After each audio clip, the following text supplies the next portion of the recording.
everyone, this is Claire, and today I'm going to be talking about a very serious topic. I'm finally back in it with commentaries, but with this topic, I'm going to go in one video in one take because it's something I've been wanting to talk about specifically for this day. As many of you may know, this is a very special day for me. What day is it?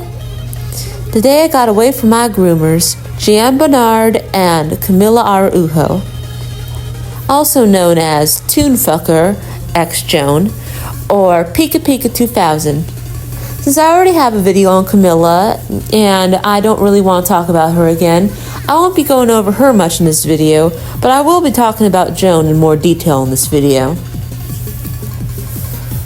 So, looking back, Joan and I became friends, if you could call it that, back in 2018.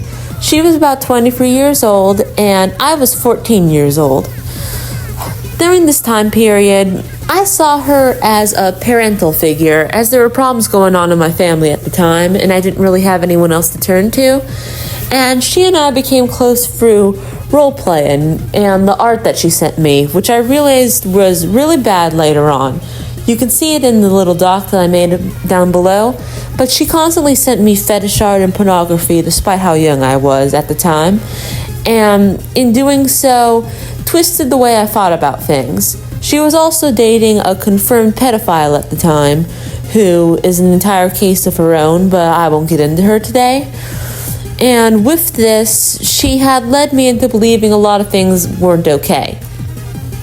Our friendship was pretty wholesome by her standards, as she would say, as in there were no fights and stuff like that, or in the occasional bouts of her manipulating me and other people, until I would say about June 2023, when I started getting controversial, as they would say.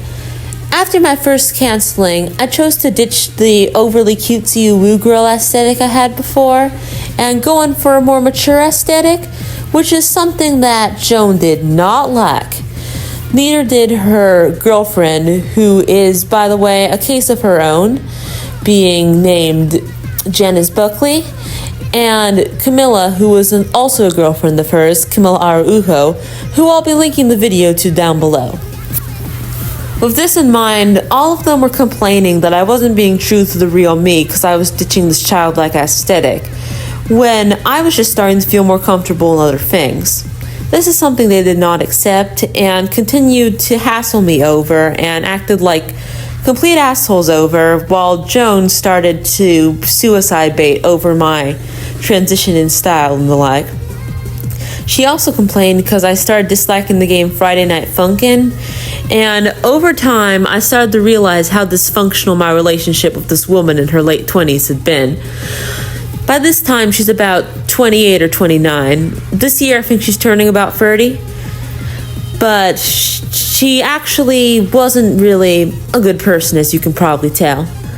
After a large fight in her server, I told her that I would be exposing her and her demented girlfriends for what they had done to me, which led to her kicking me out and sending her flock after me.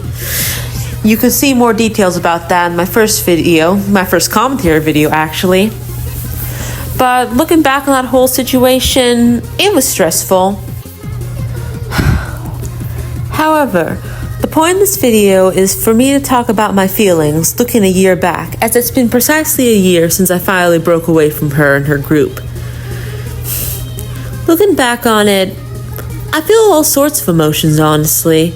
They were my sole friend group for about 6 years. Joan didn't allow me to have any friends outside of her and them at the time. She didn't allow me to date, which I did in secret, which did not end well, but that's an entirely different video and story. And I basically did everything with them. I got my advice from them, I chatted with them, I role-played with them.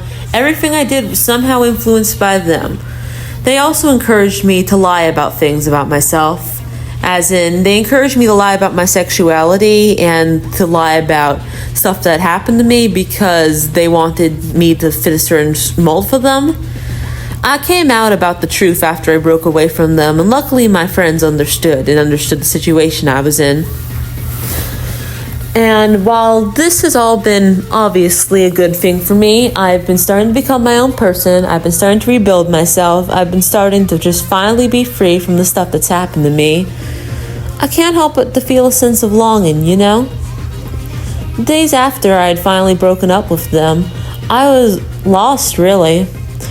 As Melly can confirm, I had so many issues of just rebuilding myself after spending so much time being controlled by them. It wasn't really a pleasant experience, and I don't think I'd ever want to see something like that again.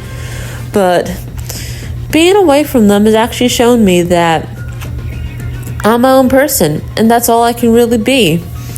Joan has been chased off the internet since I exposed her actions, and while Camilla continues to stay on the internet, I would advise all of my friends to stay away from her, especially for the reasons as specified in the docs and videos below.